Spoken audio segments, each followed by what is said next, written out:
Hello and welcome to another instalment of Mr. Halpin's online lessons. Okay, basically I've had a number of people message me saying that they missed a little bit of the Germany topic and they wanted me to just go over it slightly. Okay, so I'll just, as with all the lessons, I'll just continue with Germany as well. So this is actually going to be the first lesson looking at Germany. Okay, remember we're looking at Germany from 1919 all the way till 1991, all the nines, 1919, 1991, okay? So what we're going to do in this lesson is we're going to look at what happens just before 1919, because if we don't know what just happens before, we can't truly understand what's happening at that time, okay?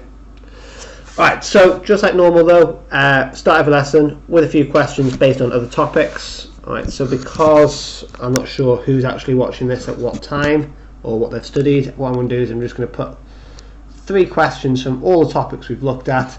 You choose the questions which you're able to answer and give them a go. Okay, so we've got who were Americans scared of in the Red Scare?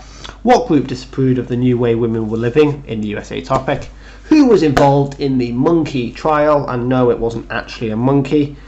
Who attacked Britain in 1588? This is Elizabeth. What did Elizabeth do to Mary, Queen of Scots? What is an extreme form of Protestantism? And then, well, you can read the rest, can't you? Right, so pause it, give yourself a chance to actually answer the questions. I'm going to go through them now. Okay, so who were Americans scared of in the Red Scare? Communism. The flag of communism is red. So who? So communism, communists. If you're a communist, you believe in communism.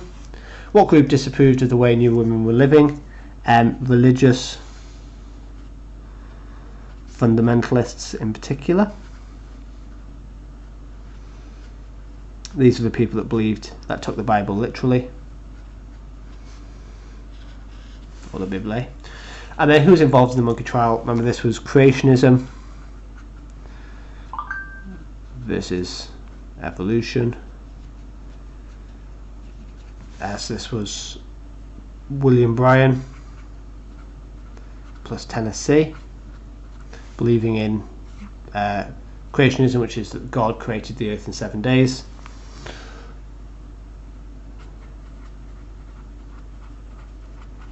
And then evolution was a man called John Scopes. He's the science teacher, remember that, because he loves a microscope. Who attacked Britain in 1588? Spanish, in the Spanish Armada. What did Elizabeth do to Mary, Queen of Scots? Put her in prison, but then later executed her, because, why not? And then what is an extreme form of Protestantism? You can talk about Puritans, and that links to USA, because those group are some of the ones that come to USA. And then in particular, you've got the separatists.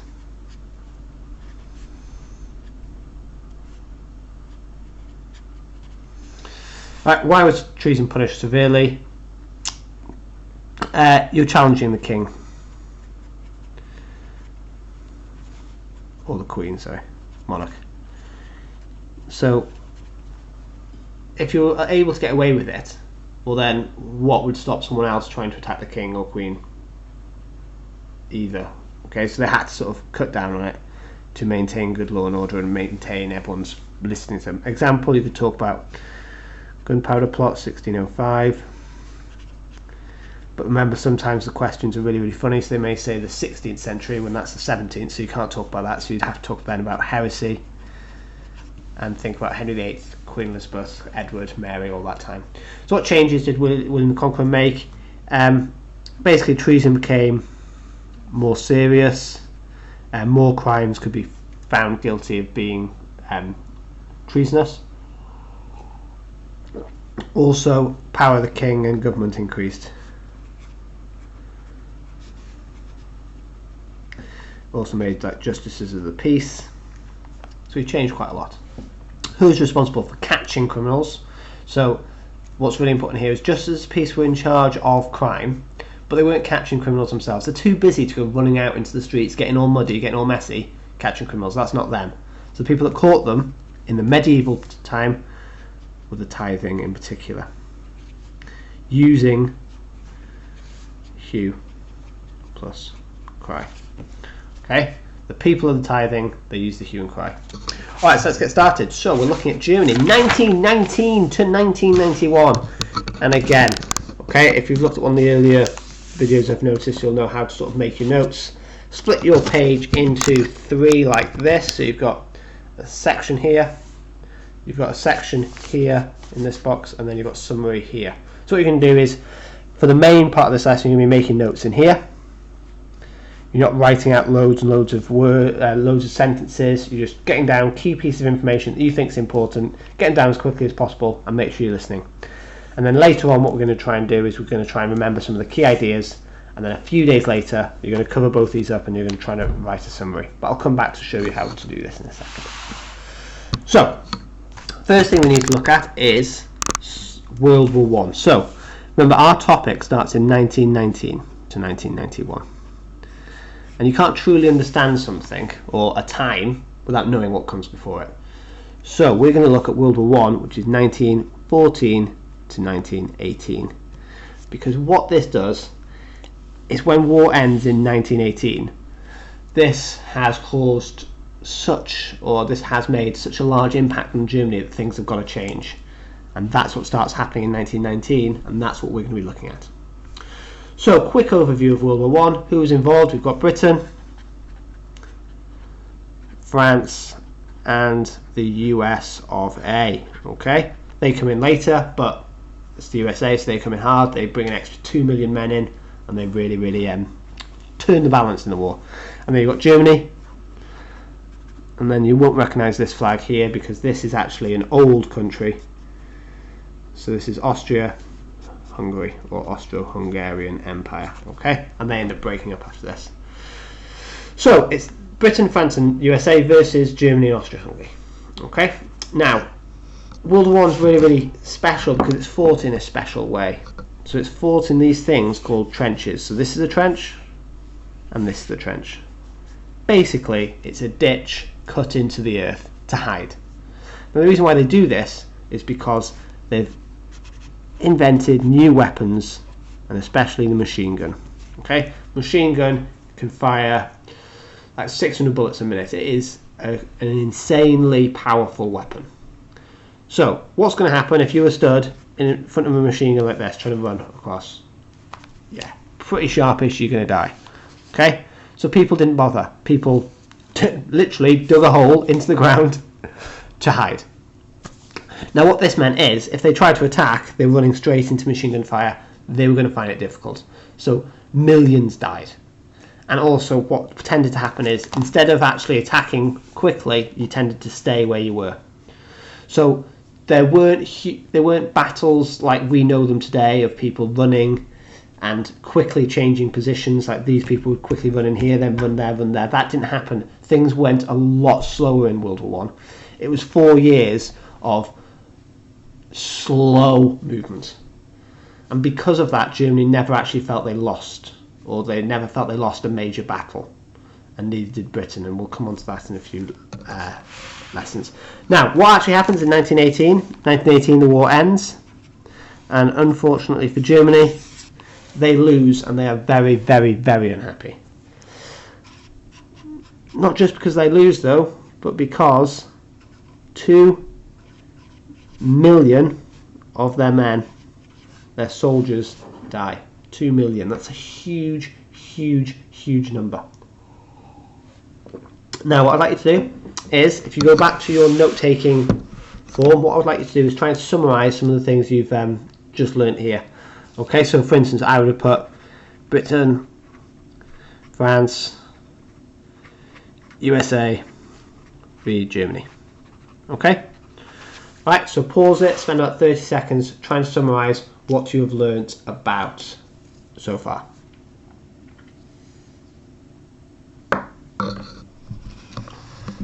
Okay, so we are now going to move on to a few other important things that happened because of the war. Okay, now, war is expensive. Germany is spending huge, huge numbers of money, fighting this war. Okay, they have to spend loads of money to make weapons, to pay soldiers,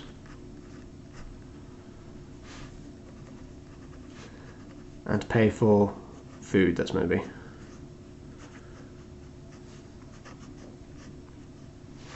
Okay. Now, what tends to happen in war is people rack up, or they make, debt. What debt means is it's how much you owe someone. So Germany is spending loads and loads of money making all these things, and they may start off with £1 million. Okay. But then they soon spend that, so now they've got no money. Do they want to win the war? Yeah, they want to win the war. Can they win the war without these things? No. So what they're going to have to do? They're going to have to borrow money from other people. Okay? So other people are going to have to give them money. Are they giving it for free? No. They're going to have to pay it back at some point. So Germany actually go into debt, which means they lose money. So let's say here they may lose upwards of sort of 3 million. Okay, so that means at some point they're going to have to pay that money back. Now in Germany, the money that they're dealing with is something called the mark. Okay, so Germany go into debt to pay for this war. Now what I'd like you to do is answer this question here. Now, what is the impact of this on the future of Germany? So pause the video for, well, let's say a minute and try to answer that question. What is the impact of this on the future of Germany? Okay, let's go to the answer. So if they've got no money, are they going to be able to pay people? No. So Germans are going to be unhappy because they themselves have no money either. Okay. Are they going to be able to eat? Well, no, maybe not. If they can't afford food because they're not being paid, they might not be able to eat. So, might some people die? Yeah. So it might cause some people to die. So you've got death. Unemployment. This means they haven't got a job. If the country can't pay its citizens money for doing things, they might not have a job. So for instance, I'm a teacher. Let's say I'm a German teacher. Germany haven't got any money. As much as I love teaching, I'm not going to do it for free. So I'm going to lose my job because I'm not being paid. So I'm not going to have any money. I'm going to be unemployed. I'm not going to be able to eat. I might die. Okay, this is what might happen to the future of Germany. Now, we're going to look at another thing. Alright, just actually pause it, give yourself 30 seconds to add to your notes that you're dealing on the first page. Okay? Remember, you're just doing it in this box here. Okay, and the next thing we need to look at is all to do with food. Alright, now, this is an amazing drawing of Europe, I think you can find. Right, so you've got France here, this triangle here is the UK, Germany's over here. Okay, now World War I is being fought here, okay, in France, Belgium, places like this. So Germany is sending their soldiers here. Now soldiers are going to need to eat, aren't they? They're going to need some food. Alright, so this is some bread that we're drawing here. This is a fork, that's a knife, that's a drink. Okay, Germany are going to have to send food to the soldiers. Otherwise they're not going to win, are they? Now most countries can pay for their soldiers and themselves at home. They can do that.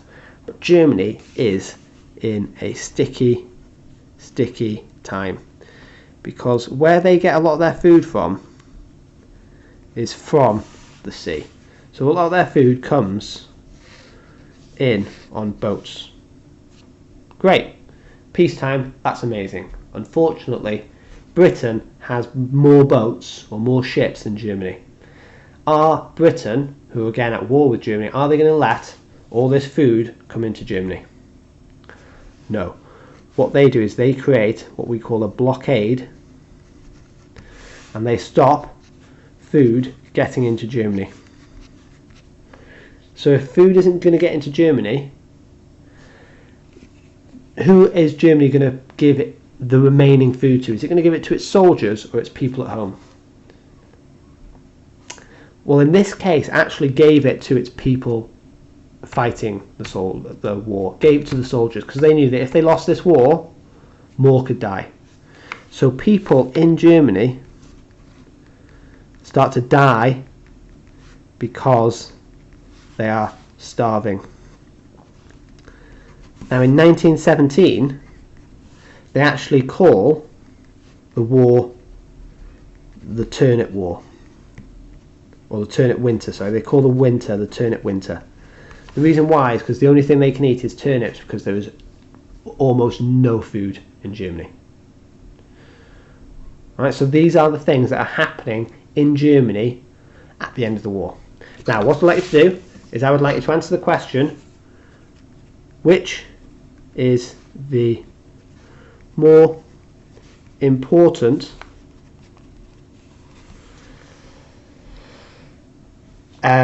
factor in causing problems for Germany?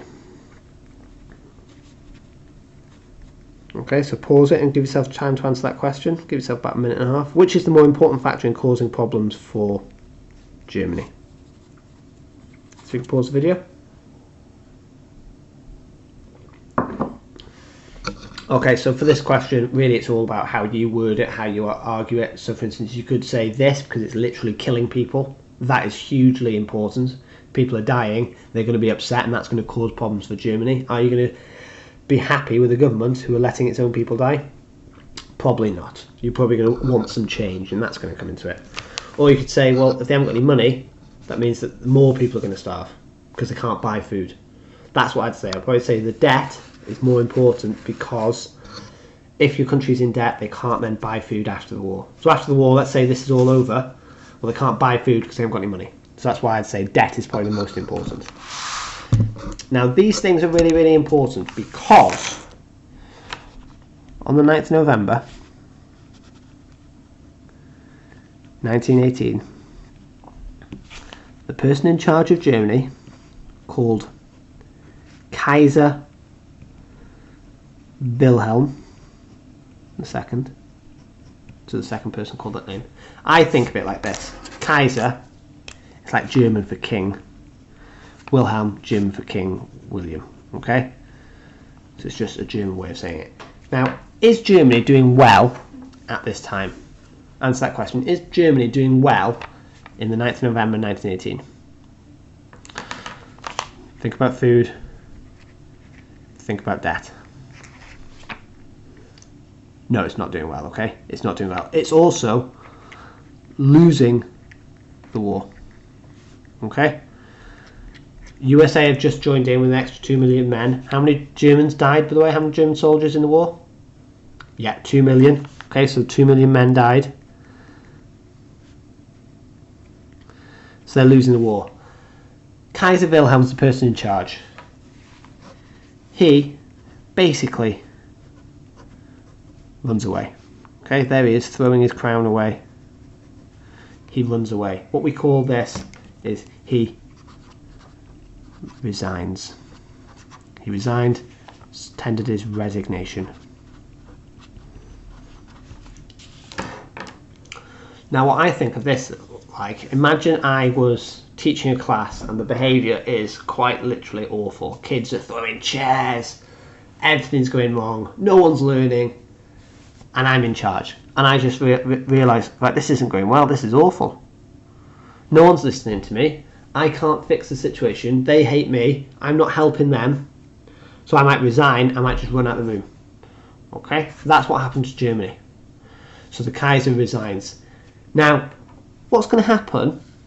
Think back to that classroom. So imagine I leave the classroom, behaviour's already awful. I leave the classroom. Now the kids are in charge. What is going to happen in that classroom? Is anyone going to learn? Is anyone going to be doing anything correct? Are people going to be doing their work? No, things are going to get worse, aren't they? Now the same thing happens to Germany. Okay? So without a leader, crime goes up. So people are stealing. Okay? No one's turning up for work. There aren't any jobs. No one's being paid.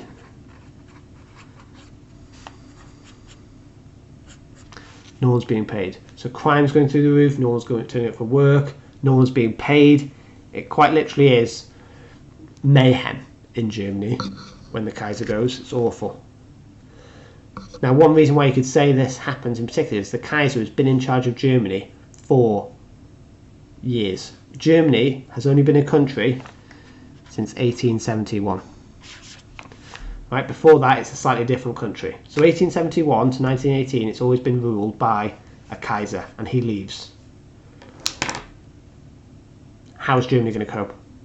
How are they going to cope when their person in charge is gone? Think of it back to that classroom. Imagine I'm a teacher, I leave, and now it's down to the pupils, 30 pupils, to decide what's going to happen. Are they going to be able to agree on anything? No, they're not. They're not going to be able to agree. I mean, I've done this in classrooms before where I've said, try and agree on what you're going to have for lunch. After about four minutes of arguing, I have to then stop it because they can't. A group of people of 30 sometimes can't even agree on what they're going to eat for lunch. Are they going to be able to agree on what is going to happen to the country? No. So 1871 to 1918 equals Kaiser in charge, and now no more. So now what we've got here is we've got a situation where you've got loads of different people arguing. So some people want war. They're like, yeah, let's carry on fighting. Some people are like, no, peace. Right, let's stop war, stop fighting, we want peace. So these two people are definitely arguing with each other. These people may be like, we want food, give me food, I want to go to McDonald's, food. McDonald's actually isn't invented then. But yeah. Other people are like, we want money, give me money. Rah. So they're all arguing, they're all disagreeing. Okay, so we've got political disagreements.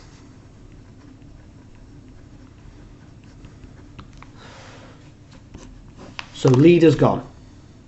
Now we've got political disagreements. Are these issues being fixed? We've got the war continuing, by the way. Are these issues getting better or getting worse? They're getting better or getting worse? Have a think about it. Pause it if you need to. They're also getting worse, aren't they? Because these people, they're not able to continue. One person says war, one person says no war. So are we in the war or are we not? They're probably going to have to wait another 2 weeks to decide.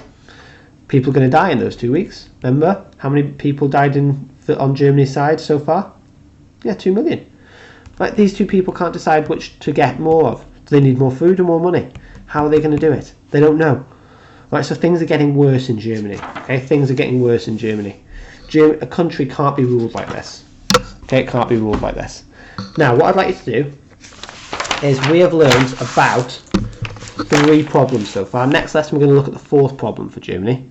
But what I would like to do is list the 3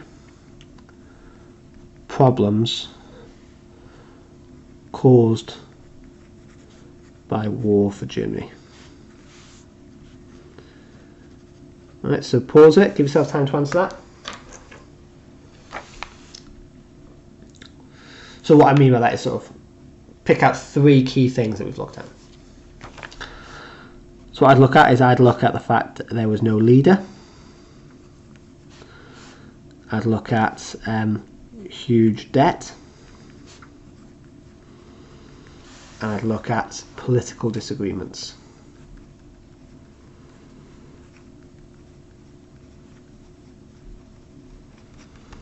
Right, now what I'd like you to do is add a little bit more detail to those. Add a little bit more detail. So pause it, give yourself time to answer those. add a little bit more detail. So, Kaiser Wilhelm ran away. So 9th November. Resigned. Try to use that keyword. Huge debt. Owed money. And that this is where I'd link it to food. So problems of paying people, so unemployment. Problems of food, so people were starving. And you could call it the turnip winter. You'd say around about 500,000 people died in Germany from starving. So starving is really, really important. Political disagreements. No one could decide what to do. So problems are getting worse.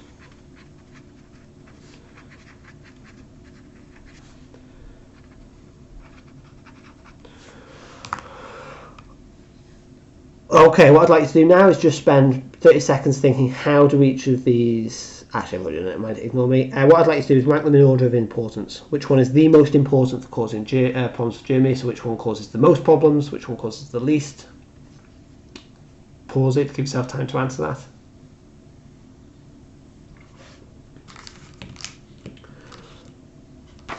Right, so for me, I'd say huge debt's awful, because if they've got loads of money, anyone can help Germany, I think. You know, if they've got loads of money, they're not going to argue what to do with that money. They'll just be like, right, let's spend it on this, spend it on that, spend it on that, spend it on that, and it's going to be fine.